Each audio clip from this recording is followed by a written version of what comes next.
Grant, my man, thank you for coming on this podcast.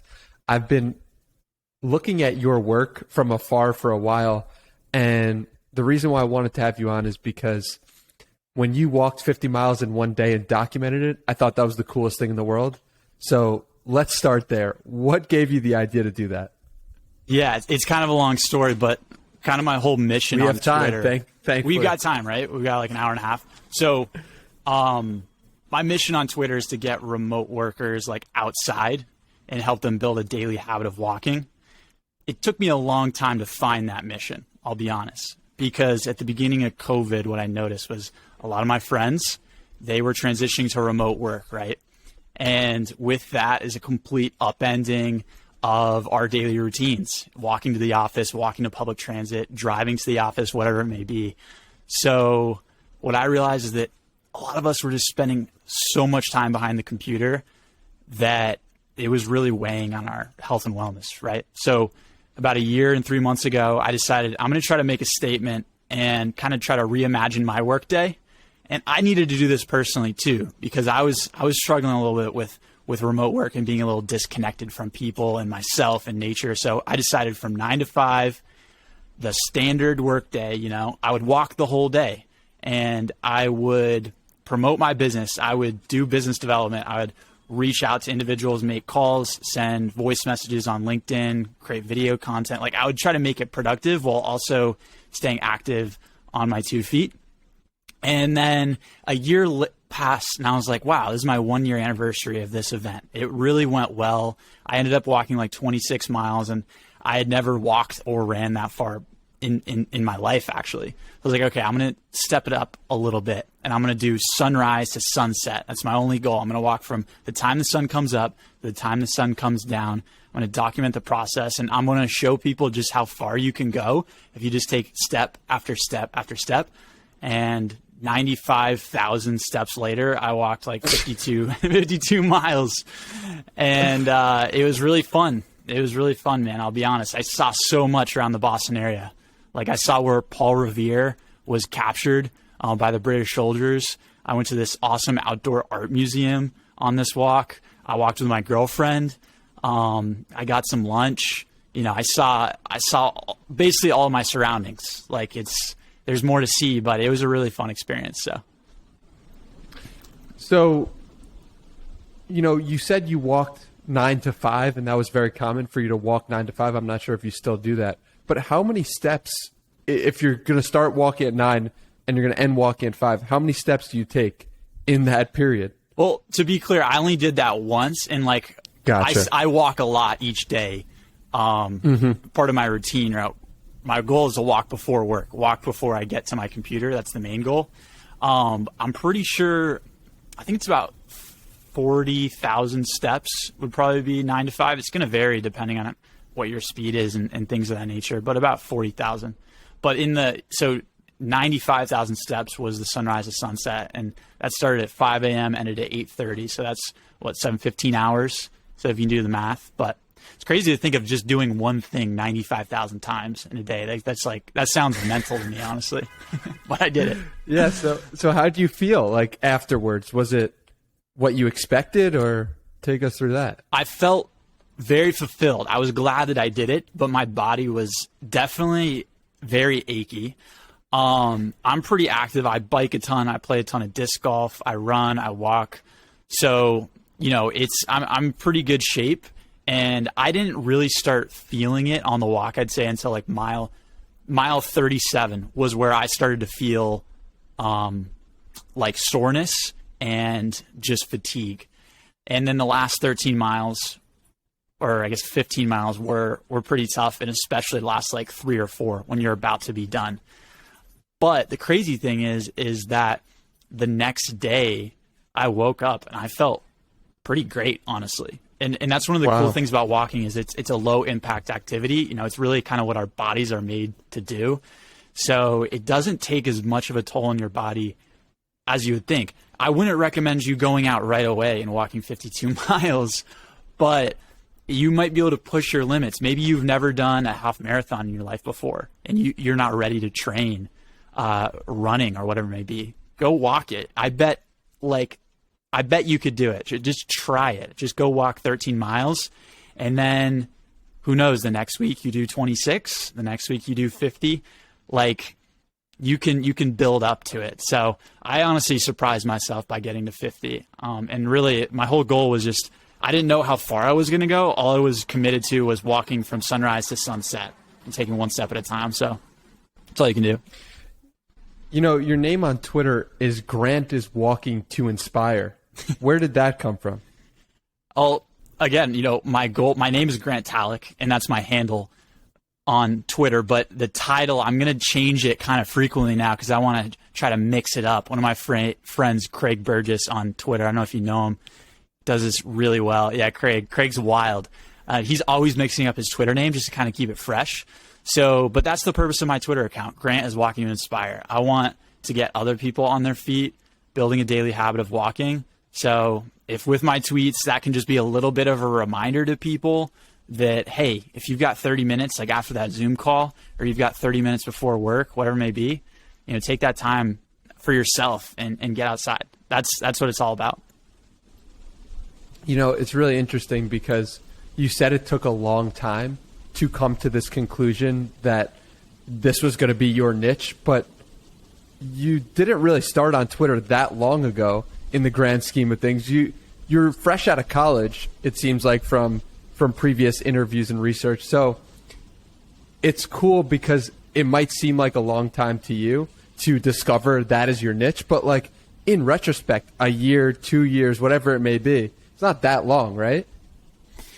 You're right. In retrospect, it's not that long. It feels, you know, we're young and ambitious, right? And I actually just turned 25 on Monday. And I feel a little discouraged sometimes. I'm like, I thought I would be further. I thought I would have accomplished X, Y, Z goals. And sometimes I feel very behind the curve. And then I take a step back, you know, maybe I'll go for a walk and I'll think about this topic. I'm like, come on, Grant, you're 25. Like, look at this stuff takes time. Your work, your advocacy, your business takes time to grow. And so I think, you know, us as ambitious young people can be a little bit impatient sometimes. But you got to take a step back and just be like, you know, give yourself a little pat on the back and just, most importantly, keep going and keep taking one step at a time, right? So I guess it has been fairly quick in the grand scheme of things, but it feels slow at times. Yeah, I really relate to that. Where did you think you would be at 25? Let's say when you were 15 or 20.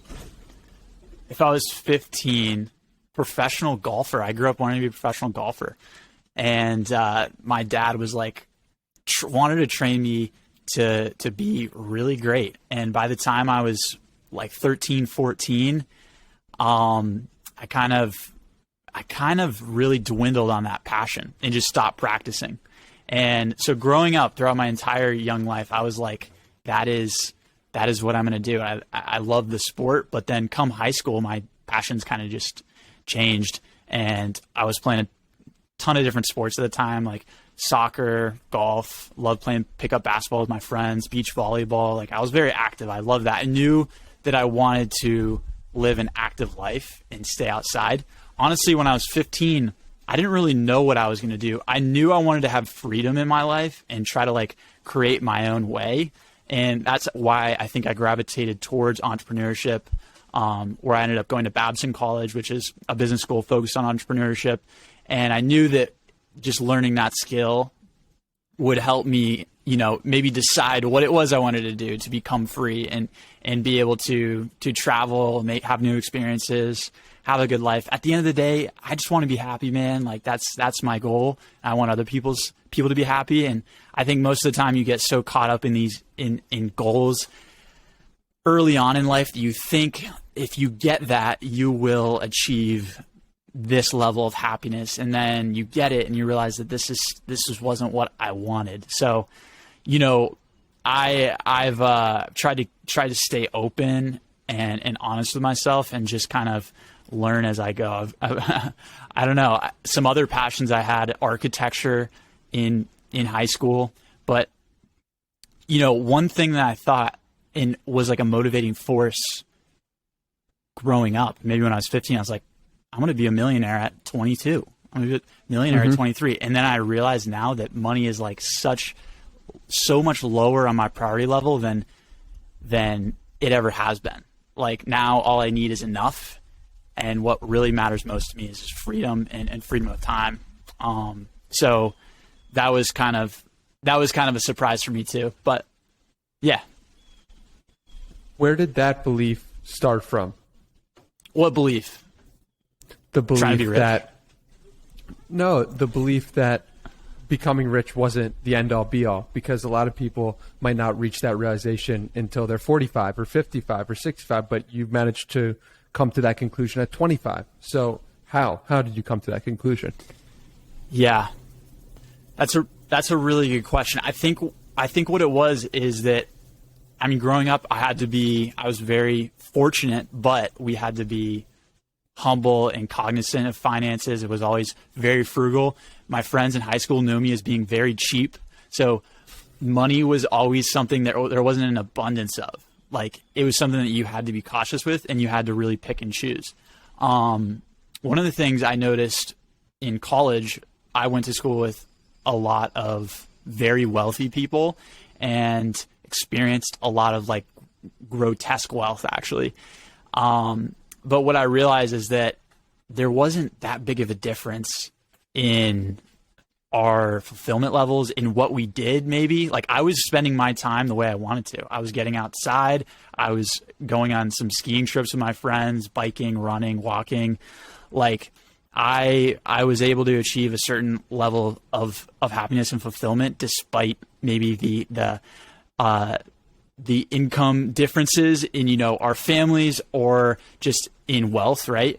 So, and then also just in my experiences in, like, if I think of the experiences in my life that I've been most fulfilled and just felt like I'm on a mountaintop and felt like I just feel great and I feel like life is like just invigorating is actually, yeah, when I'm on a mountaintop, when I'm hiking, when I'm backpacking. And when you're hiking or backpacking,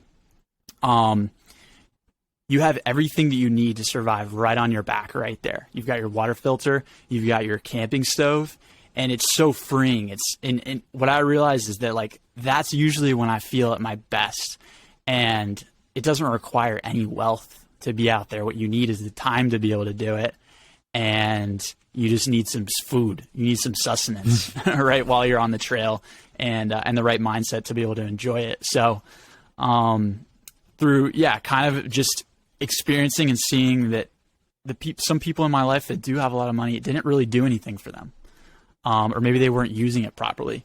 And that for me, the best experiences I've had really didn't require any money. You know, they were the experiences like I had walking from sunrise to sunset, right? No amount of money can purchase that. Like, that's something that you just have to get outside and go do. And now we're talking about it and having fun in retrospect. So, was that difficult for you in college when you felt like there was a difference in income level between you and the people you're going to school with? Was that a difficult adjustment? How did you get over that? And, like, what was the thought process initially, and how did that change as you stayed in college? Yeah, I noticed that, like, some other people, maybe what they did have the opportunity to do with the money that maybe I didn't have access to was that they could travel a ton, like every weekend, have really fun experiences that were like either maybe outside the country, in faraway places, right? That I was a little bit maybe jealous of. I was like, this would be nice to have. This is something I would like to have.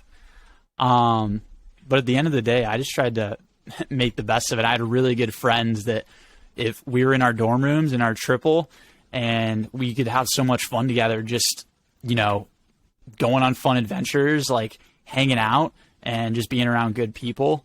So, and I knew too in college that, like, maybe right now I don't have the access to that wealth, but it's something that I could go get. It's something that if I really, really wanted to and dedicate myself to, that I could go get it. So it's not like it was something, you know, they have and I'll never have. And I didn't feel remorseful for that. It was that, it's just they live a different life. You know, they had struggles as kids too. They are so different maybe from mine or my neighbors. But just learn from that. And if that's something I really want to pursue, I could get it, right? Where does that self-belief come from?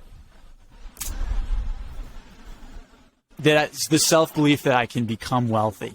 Where is that? Is that what you're asking?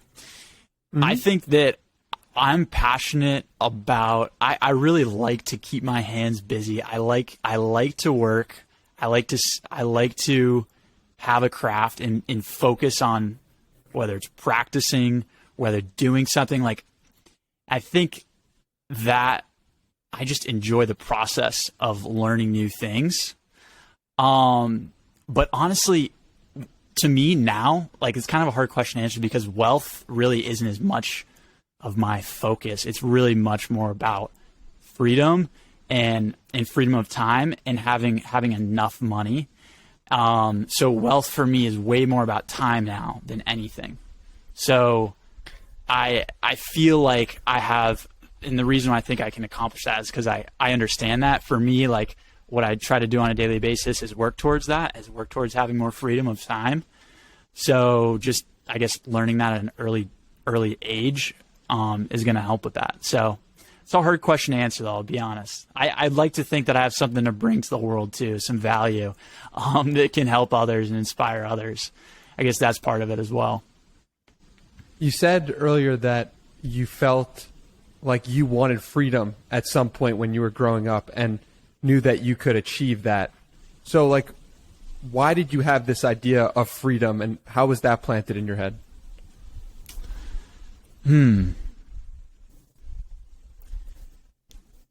My family so my family is kind of all dispersed around the United States. Like, my family, my dad's side grew up in Colorado. My mom grew up in Utah.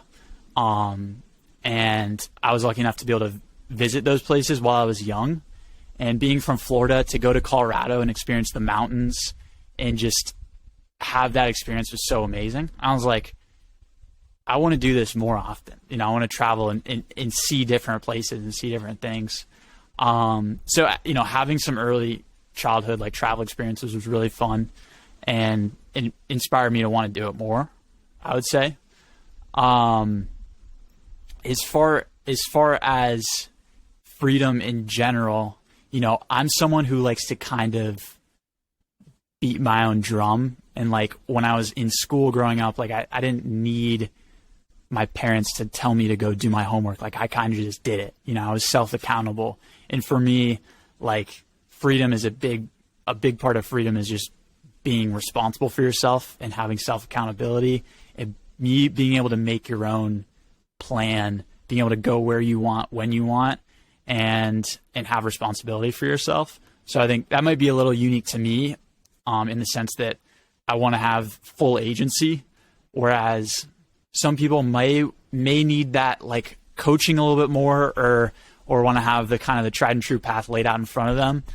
I'm willing to be a little more open, I guess, for the ride, and see where life takes me. But I think that's a big part of it. So the early childhood experiences traveling with my family was awesome, and then also just kind of being self-accountable and wanting to kind of weave my own path through life. How much of the business that you start at 14 with fishing, something to do with fishing, how much did that play a role in the idea that you could achieve freedom later on if you actually devoted yourself to a business or to an idea on the internet? Yeah, so I loved fishing growing up. Absolutely loved it. In Florida, like, such a great place to do it. And my family would just, like, drop me off at the beach sometimes with friends, and we would just fish all day. And when I was 14, I knew I wanted to start a business. My grandpa had a woodworking business his whole life that he ran until he was, like, 93 years old. And up until, like, he was so old that he would go into the office and just take naps. And he was like, yeah, I'm going into the office today. And I really appreciated his, like, passion for his work. And entrepreneurship really just pulled me that way because of my interest and maybe some inspiration from him. So I was like, okay, what's a business I can start that I know about that would be something that I can use? So my brother and I, we got some some bucktail jig tying gear, and basically just a hook with a weight on it, and you use the bucktail from like a deer to add a little their feather or their fur to it, and it gives it a little action, makes it look like a fish. So I made some, not really knowing what would happen, seeing if they'd even work. I brought them out one night fishing at night. I added my own personal touch. They had glow in the dark fur on it. Would hold it up to my headlamp. One night my brother and I went out there and we killed it. We caught like 12 snook. I hooked up with my first tarpon and lost it. I've still never caught a tarpon to that date. And that was such a validating point in my life. And thanks for asking the question, because I'm looking back, like I can remember vividly where we were on that boat, what the weather was like, which was pretty ominous and cloudy and scary, which is why the fish I think were biting. But those lures that I made with my hands, they worked. Like we caught fish with them. And that wasn't something I went to Bass Pro Shops and bought. Like I made it. And that was very validating. And then I was like, hey, why not try selling this and turning it into a business? So that's when I created my first website, learned how to do it on YouTube. I think I used Weebly as the editor and just made a simple landing page, started marketing the business on like Florida fishing forums. And that was when forums were big. Like you'd go to forums were huge and they were so fun. Now it's like Facebook groups and Twitter and forums are kind of an afterthought. But forums still have great SEO, by the way. You can search something and for some reason you always come back to these weird old forums. But that's how I was marketing it. And I had like a few orders. One that was like $100 order. Wow. And at 14, that was like amazing. I was like, wow, okay, people actually want my stuff. So not only do the fish want it, but people want it. And I think I ran that business for like a year and a half. I got kind of a little bit of criticism from some of my classmates in high school for it. Like I felt like I was getting bullied a little bit for it. And maybe looking back, I was being a little hard on myself and I was a little embarrassed to just like broadcast the fact that I had this business and that I wanted to grow it. But that was very validating for me. Yeah. Making something that works and then making something that other people could use was huge. And all those skills that I learned through that experience kind of compounded to today, and I use on a daily basis too. So, what was that feeling like of like, oh wow, this random person placed $100 order, or I just got this sale from this person I don't even know? Was that just like an aha moment for you, or was it later down the line that you really started to understand the power of the internet? Honestly, I wouldn't call it an aha moment. At the time, I was surprised. I was like, this person would pay me for these lures? Like, I made them in my garage. Like, this is amazing. And so wild. I put so much, time and effort into them. So I would say, yeah, it definitely broke the ice. Like, it made me realize that it's something that I could do. And I've never had a doubt in my mind that I could replicate that with other businesses in the future too. So, hi Ben, that's my friend.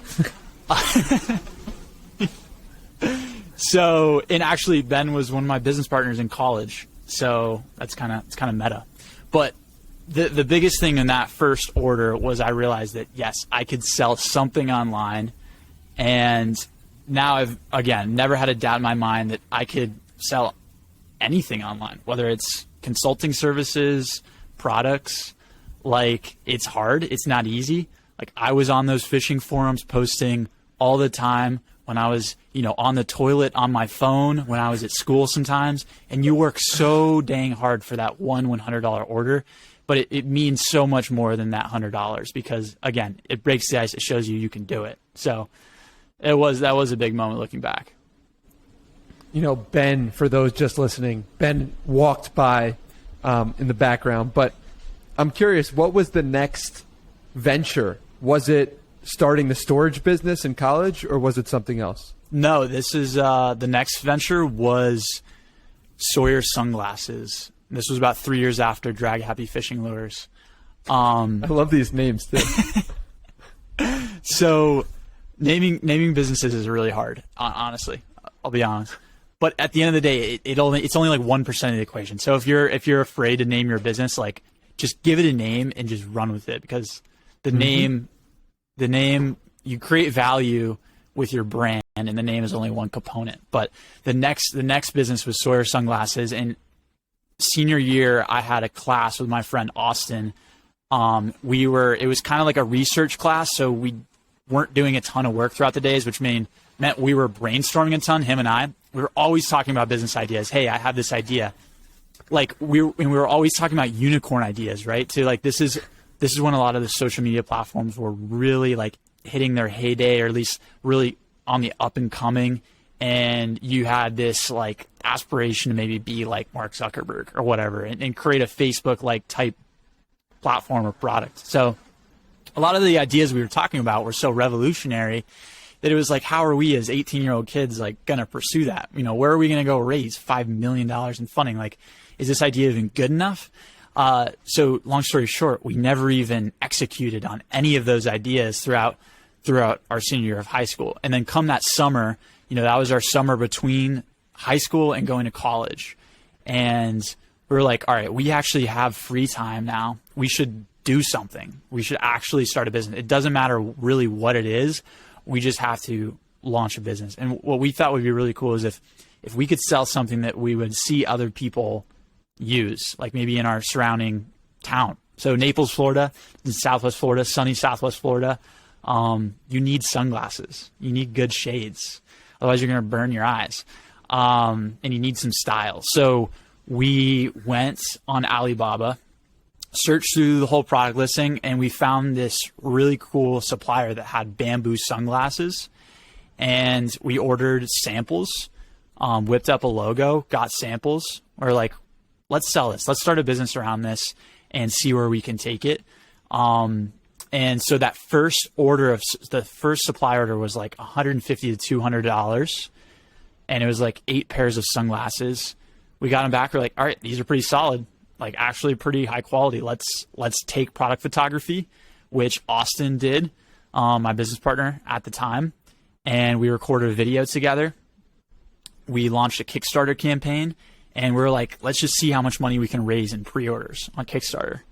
And we raised $6,000 in a month. And we were like, wow, again, another source of validation that like people put money towards this. This is something that could really turn into a business. And then after that campaign, you know, we had built good momentum as like high school seniors. $6,000 felt like a ton of money. And honestly, for your first month in business, $6,000 any business is like pretty solid. Like it's not easy to ramp up fast. But the mistake we made is that with that money, we almost spent it like all towards inventory because we wanted to get lower costs. And what we didn't realize was how hard it would be to market that business and continue sales afterwards online after Kickstarter. That we just put way too much money towards inventory, and we could have put more resources towards like social media marketing and saving that money and putting it towards better use. So I'll tell you, we had a really cool marketing campaign for that business. So, and it's similar to my walking advocacy that I do now. It was called the Sunset Challenge.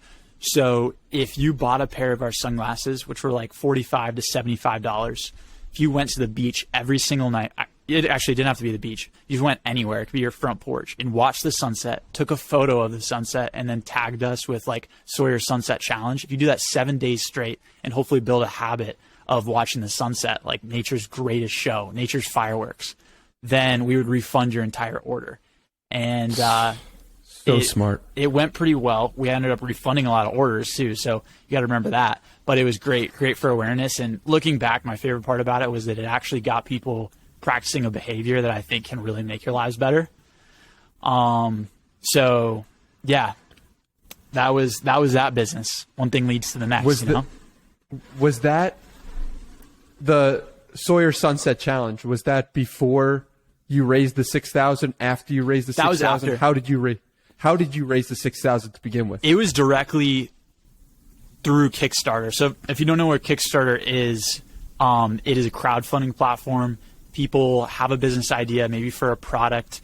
They may not have the inventory or the financing to purchase the inventory or develop it. So you post your project on Kickstarter and you try to get people to back you, and back you with $20, $30, $100, $5,000 rewards that they basically back you with that money, and then you get that money to put towards the product, purchase inventory, do R&D, and then when it's ready, you ship it to your backers. You give them that product, or you send them that, DVD file of the movie you created, whatever it could be.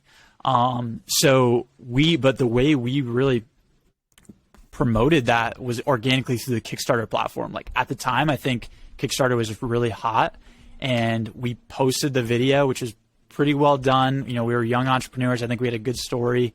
We had good graphics. And honestly, the Kickstarter algorithm kind of just took off. Like we weren't doing a ton of social media marketing with it. We promoted it to like friends and family. But the thing is, only 5% of the donations or the backing came from family. So like this was random people all over the world too. And yeah, so I don't think you could do that on Kickstarter anymore and get insane organic exposure unless you got either really lucky or you had the perfect product and it just hit right. I think we were kind of in a nice time too. This was about seven years ago, I guess. So a lot has changed in 7 years. Okay, so let's say, I love playing this game here. Let's say you're creating Sawyer sunglasses today. What would you do differently starting off? Let's say you haven't even raised the $6,000. Well, the first thing is I would, again, try to buy as little inventory as possible if I have money to work with. Like try to focus on selling before you invest in inventory. So that was a big mistake that we made.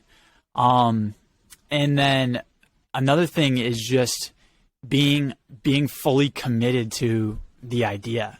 When things get tough, like, we went to college, we went to separate schools, we got a little distracted maybe, right? We also weren't together anymore, so it kind of made collaboration a little bit harder. And I think that at times it was easy to blame, hey, maybe this product isn't good enough, or maybe apparel just isn't for us, or maybe this industry isn't for us. Like sometimes it's just a matter of committing to it and saying, hey, we're going to make this business work.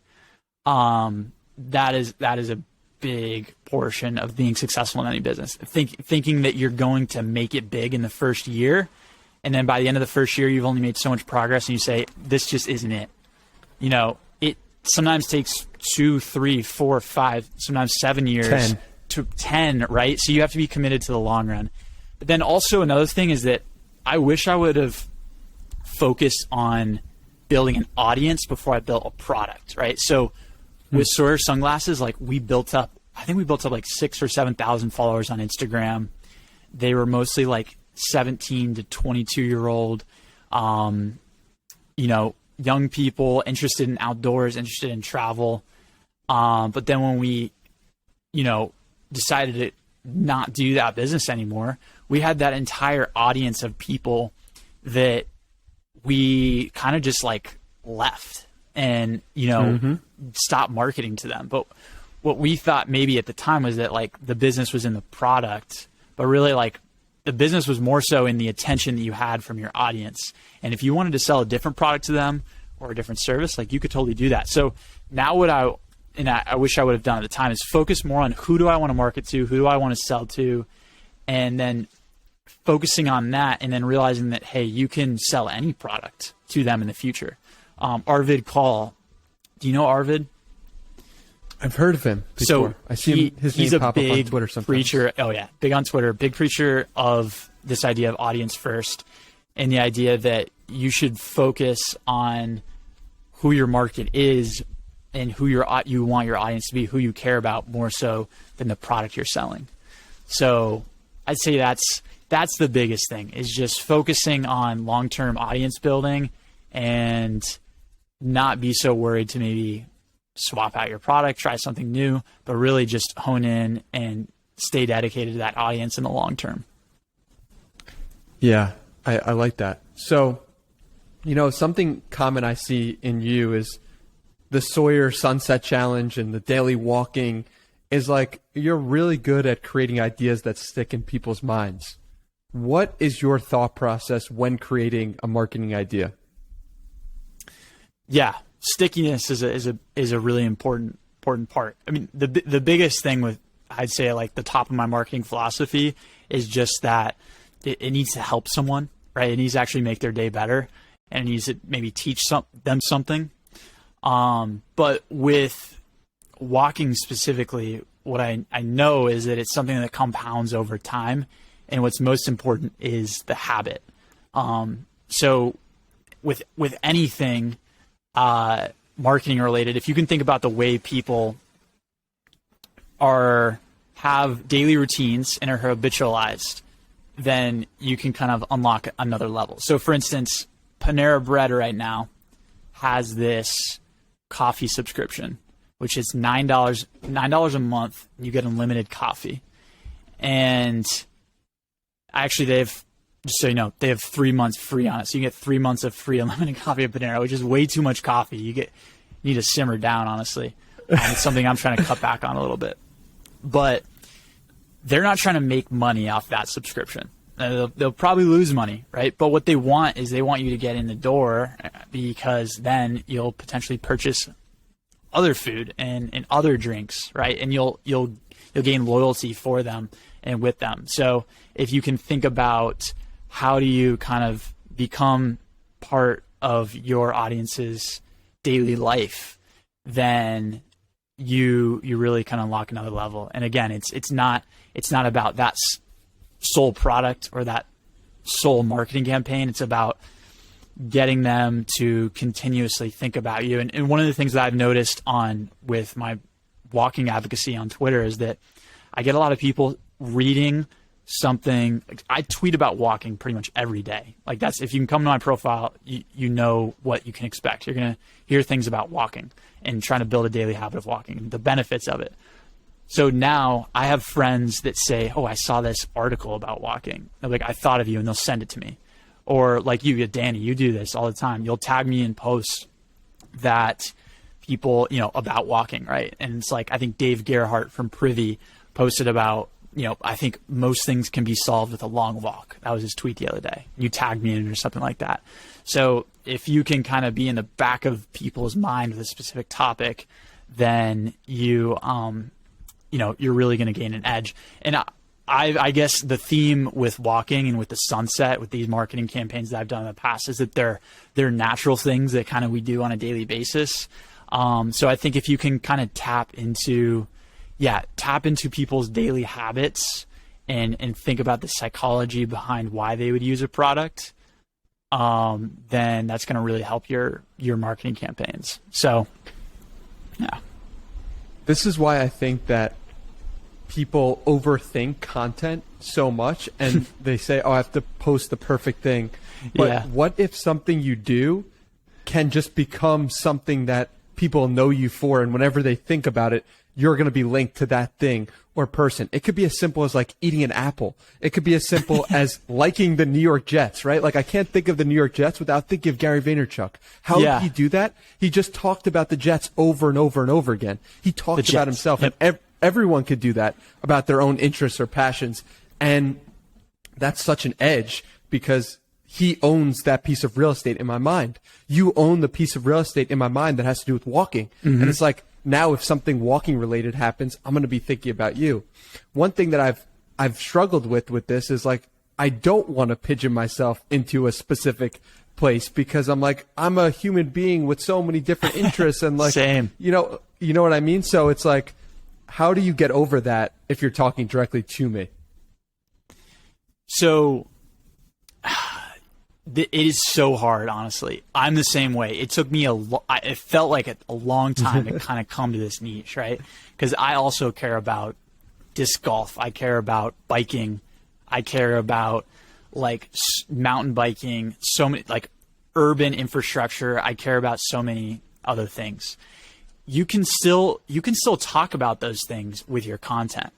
Like you can still talk about a wide array of passions you have, but I think it's really important to have that at least core messaging and like core niche that you're talking about. And then, okay, yes, on Friday or Saturday, you can talk about the other stuff too, but there's got to be something that people at least know you for and associate you for. And like you said, you own that piece of real estate in your head. They own that piece of real estate in your head, to where you hear walking or you hear podcasting, they're going to think of Grant or Danny Miranda.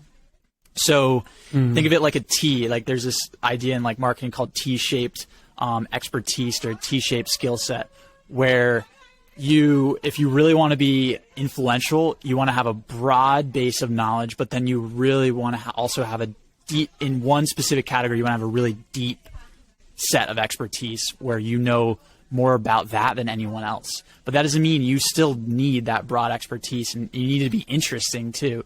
So yeah, you don't have to stop talking about your passions and interests. You can bring those in, but you need to have that one core thing. And if you haven't found it yet, that's okay. You don't just decide one day that this is your niche and that's all it's going to be. Like for me, it happened more organically. It happened by getting feedback from people online. It came from me like just trying different things and trying to figure out what I enjoyed doing and what was kind of a common theme in my life. And one of the things that really helped me was that I decided, hey, walking is something that I know I can do until I'm 95 or 195 years old. Like, and I'm going to try to do it all day. So, you know what, maybe why not make that something that I also help other people do? And it's something that I can do for a long, long time, right? So with the niche you pick, also be really aware that, hey, if you're going to pick a niche, you better be willing to do it for 10 years, 20 years, 30 years, 40 years, 50 years, because that's when it really starts compounding, becoming powerful. So, don't choose your niche, like choose it wisely, like, because you've got to commit to it for the long run, or else it just doesn't have as much power.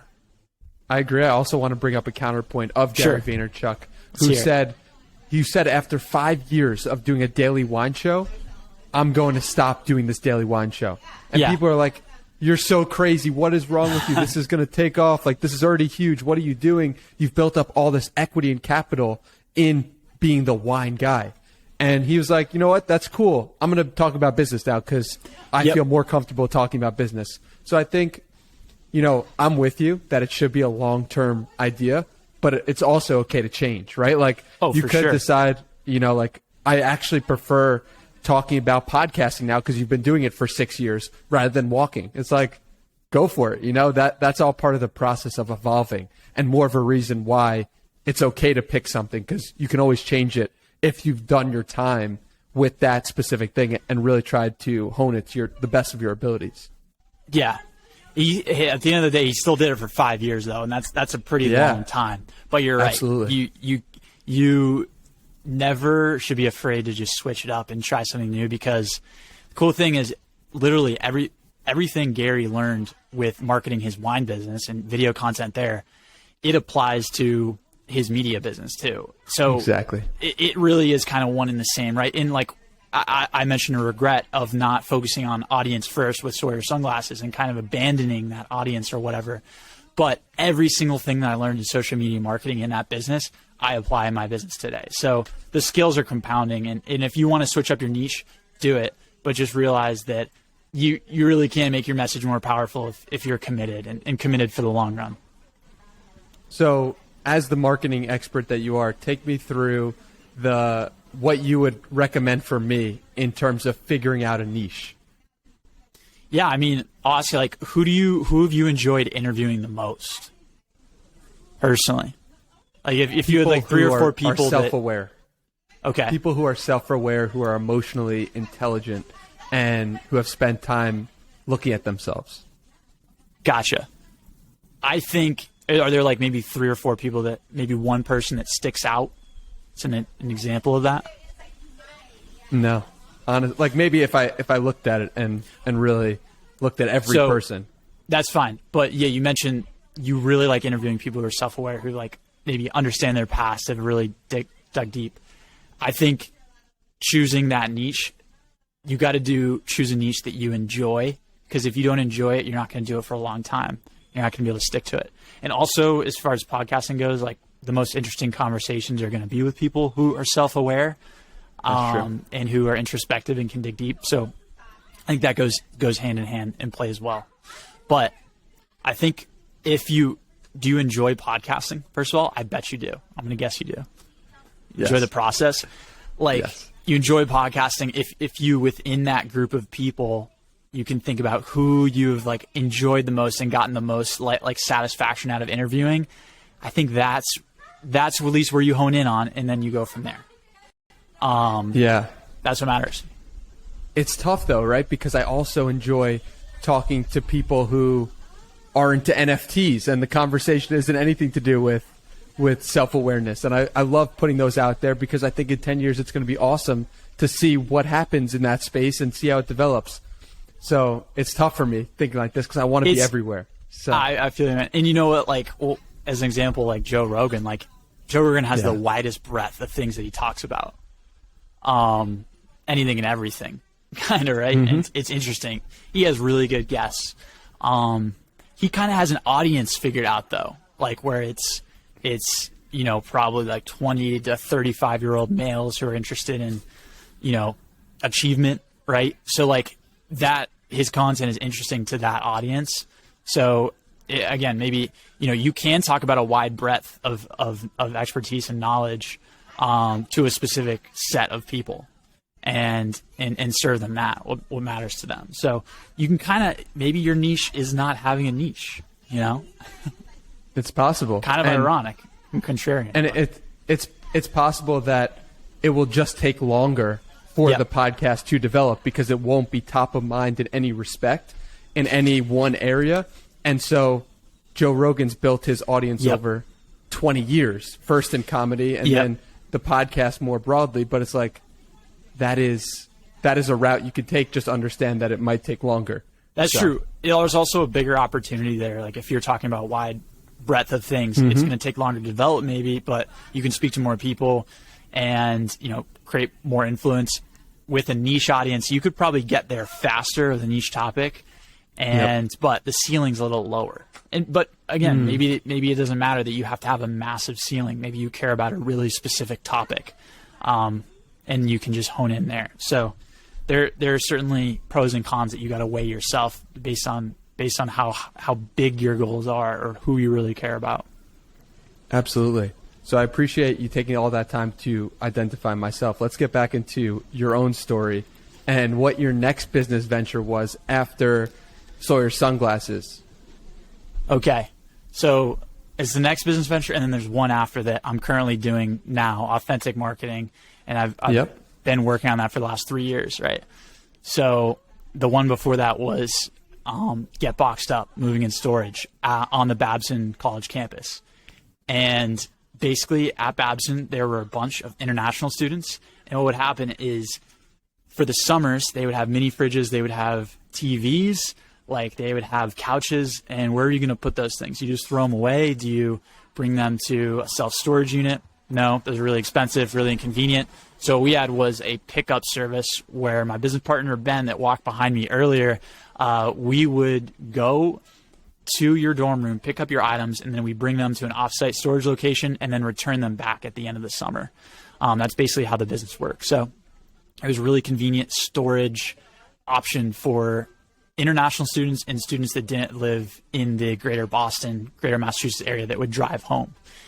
And essentially the way we marketed it was we would set up shop like in the Reynolds Dining Center, and we would have the equipment and the boxes to give to people.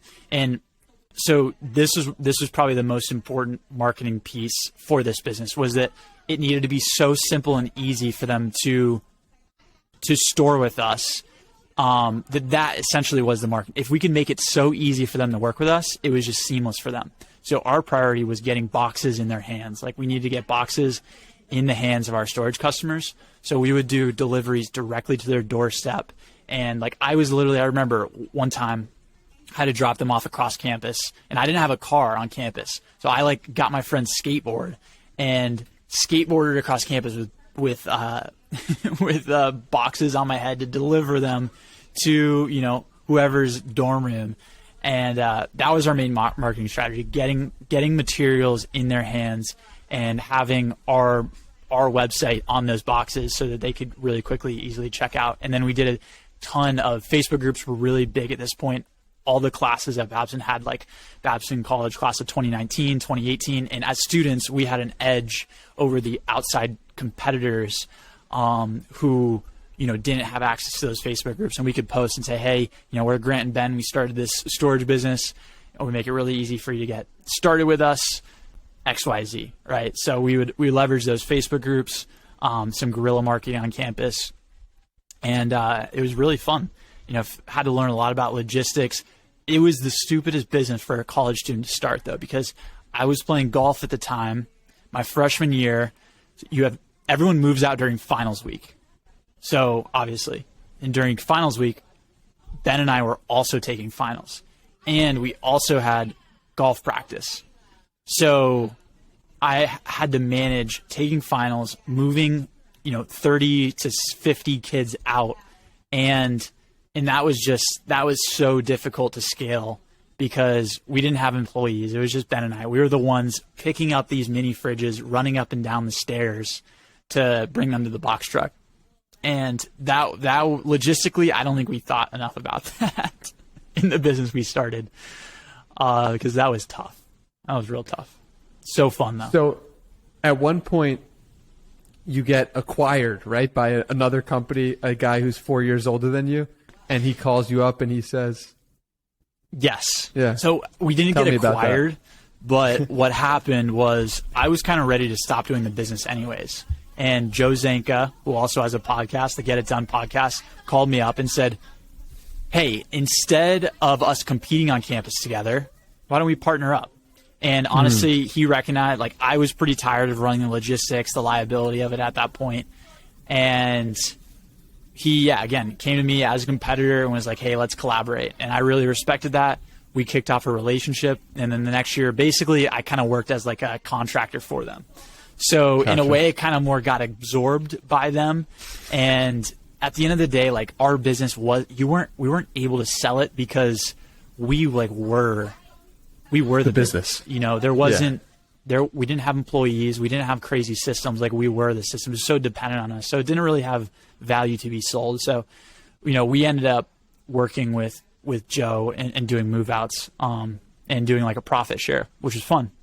The cool thing here though is that fast forward to my current company, Authentic Marketing, and essentially we're a marketing agency. We started out as a very offering a wide array of digital marketing services. But Joe Zanka, the guy who called me up as a competitor in storage businesses, they ended up becoming one of our first clients for the marketing agency. So again, one thing leads to the next, and here we are today. And Joe is still one of our clients 3 years later after we kicked things off with them. So should I talk about the transition from... Sure. Yeah, absolutely. So the summer storage business was, again, something that was kind of sunsetted. And I, come senior year, me and a very close friend, a roommate, Mitch, who's my business partner now, we knew if we're going to do full-time entrepreneurship after college, we had to have something running that was profitable and bringing in dollars that we could hopefully finance our lives after college with that. So we kind of had to do some introspection, figure out okay, what are we good at? How can we help? And as I mentioned with all these previous businesses I've started there, the one common tie was that they were really heavily focused on digital marketing, social media marketing, website design, graphic design. That's stuff that we all learned through those experiences. And Mitch kind of had a similar journey to me as well. He had started different businesses on his own, but he had learned a ton about digital marketing himself. So we knew that if we were going to do full-time entrepreneurship, we needed to bring in dollars and do it consistently month over month. So we went after the digital agency model, helping other businesses with their digital marketing, getting paid monthly, having high profit margins. Because again, at first, Mitch and I were doing most of the work, so most of the revenue we bring in also was able to pass through to our pockets and hopefully finance our lives.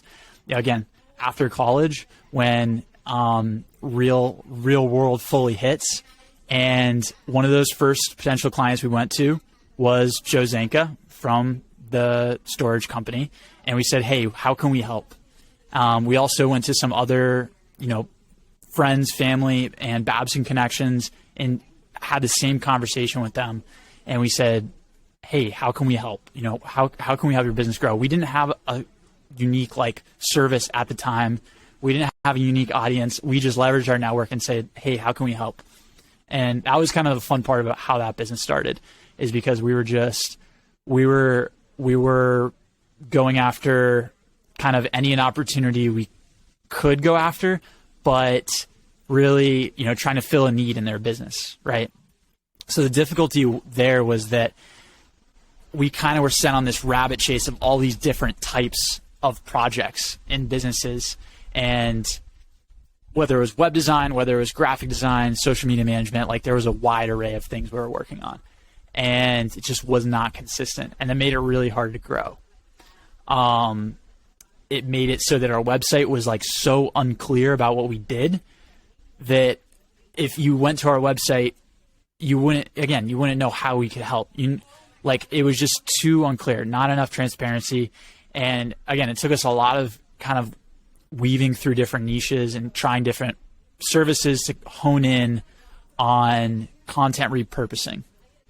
And what we recognized was at the beginning of COVID, about a year and a half ago now, is that, you know, and ourselves, actually, especially, we were going to a ton of networking events, in-person networking events, and building relationships there. Learning how to meet people and build nice relationships. Honestly, at first I hated networking, but then when I changed my mindset and started going into it and just wanting to meet people and build relationships and not worry about selling and not worry about pitching, it got so much better. It became something that I actually look forward to, not something that I dreaded. So the thing though is that with COVID, all that in-person networking stopped and our business has changed a lot, right? So podcasting grew a ton as a way to network. Video content grew a ton as a way to build trust with your audience. And we had a lot of expertise in that area, in video content, video editing, and social media marketing. And what we recognized was that a lot of new podcasters and a lot of people that were creating live streams, they weren't leveraging that content well enough. You know, they'd post it online and then it would just disappear into the dark web, right? And just get lost. So what we recognized we could do is we could partner with them, take their content, distribute it, repurpose it into short micro videos, these 30 to 90 second videos they could share across social media and get their message heard, right?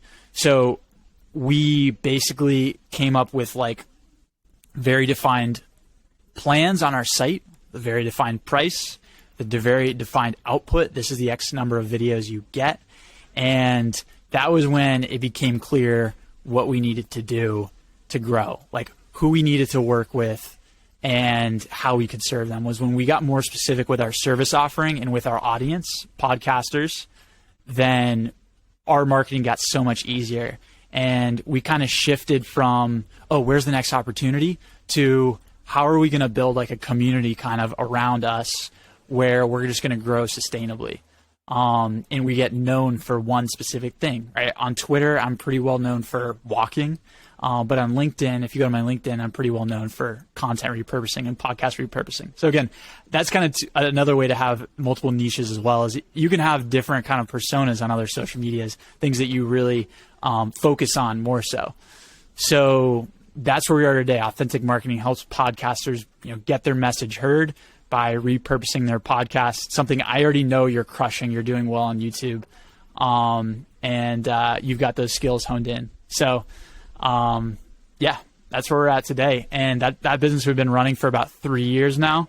And again, going back to the commitment piece, like this is the business we're committed to making work and in it for the long run. And, you know, building our network out. So one of my favorite parts about this business is just the business owners we work with are so awesome. Like they're so nice and they're just great people.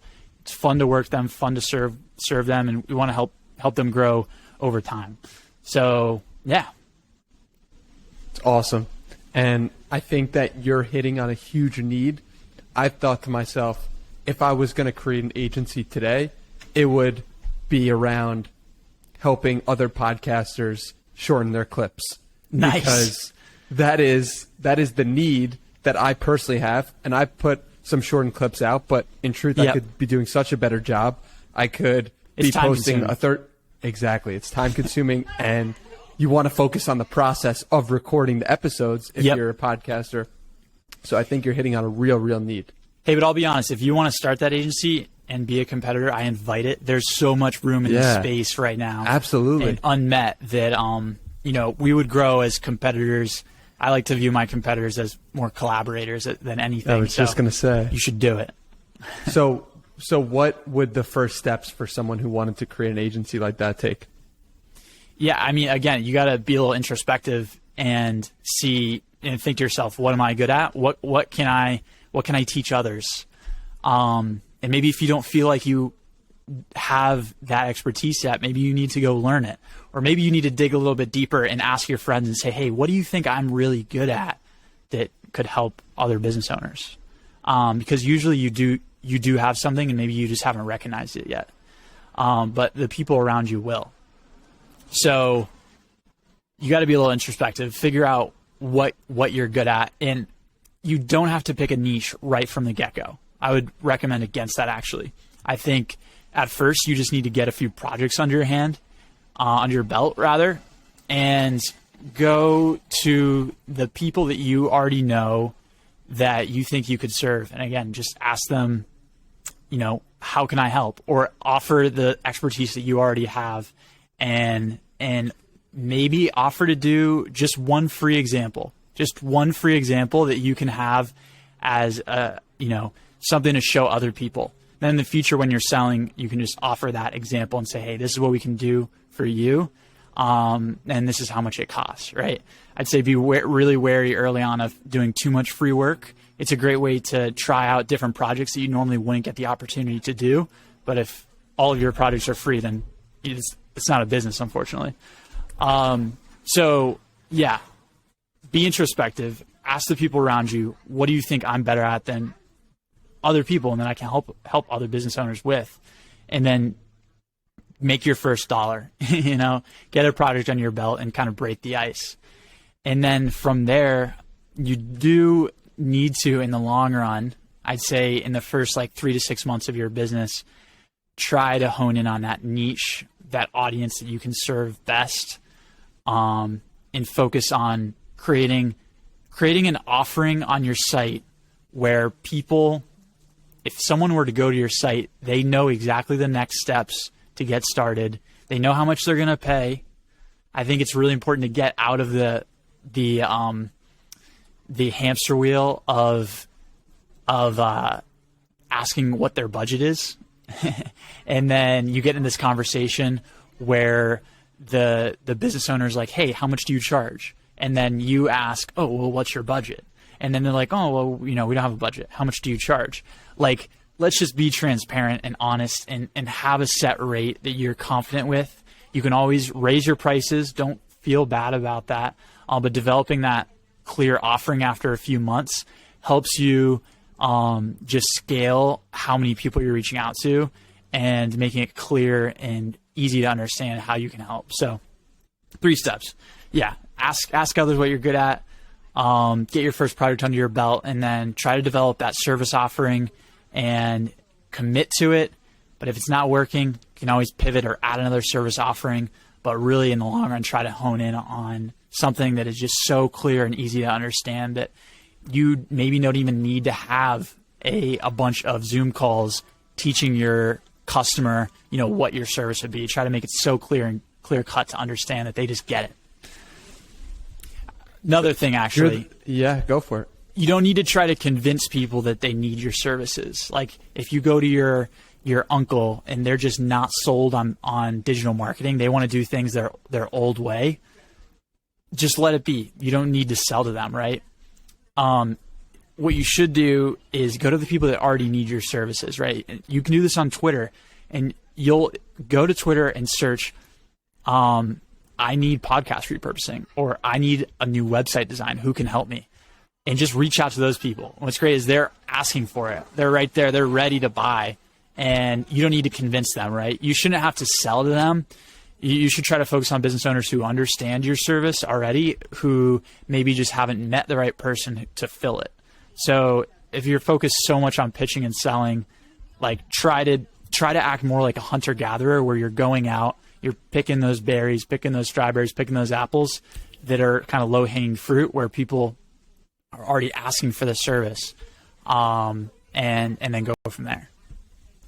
I love that advice. And, you're the second person that's come on this podcast that is running an agency like this. The first I had on was Dylan and Henry, and they have such an interesting style.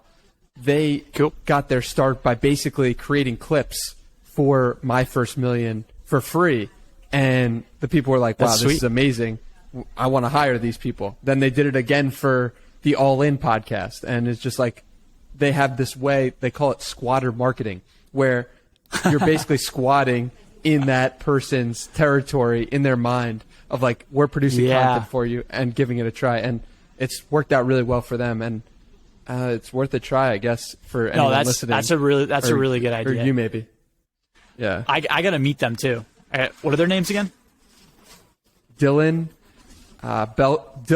Jardin and Henry Belcaster. Gotcha. I'll reach out to them as collaborators. Gotta I'll connect in the you industry. guys. They do Sweet. incredible work. So I think you guys will get along well. But Grant, before I let you go, I would love to hear your advice to someone pursuing the highest version of themselves, whether that's mentally, physically, spiritually, whatever it may be. What is your advice to that person? This one's really simple, and you can do it right now. But it's just go for a walk. You could have guessed this one, right? Like, if you're feeling a little stressed, go for a walk. If you feel a little bit hazy about maybe what you should do this week, what your plans are for pushing yourself forward, go for a walk and think about it. Think deeply. If you've, missed out on calling your parents, your mom, your dad, your grandparents, and you feel a little guilty about that, go for a walk, give them a call. And I think if you can think of that as an anchor for your life and something you do every day, it really can help. I know personally it's helped me a ton in just staying balanced. But you've got to be able to find that time away from your computer when you're so head down, to just be able to release those thoughts and those anxieties and just take a few steps. So it's kind of simple advice, but just get outside, go for a walk, and see what happens to you. I love it, Grant. This has been so much fun and such a pleasure. Where can people find more from you if they made it this far? They want to let you know how great this episode was. Where should they contact you? Yeah, so my name is Grant Taleck, GrantTaleck. Follow me on Twitter, on LinkedIn, mainly on YouTube as well. And if you want to find out more about our done-for-you podcast repurposing services, you can go to authenticmarketing.com, and that's authentic with a Q, not a C. And you can find out more information there, or you can reach out to me directly on social, and I'm pretty good at responding there. And any competitors out there that want to reach out and collaborate, please do that. Anyone that is interested in walking and health and wellness and trying to, advocate in that realm, I'll really want to connect with, and maybe we'll go for a walk together. You never know. I love it, Grant. Thank you for taking the time. Really appreciate you. And we'll link all those below. Cool. Thanks, Danny.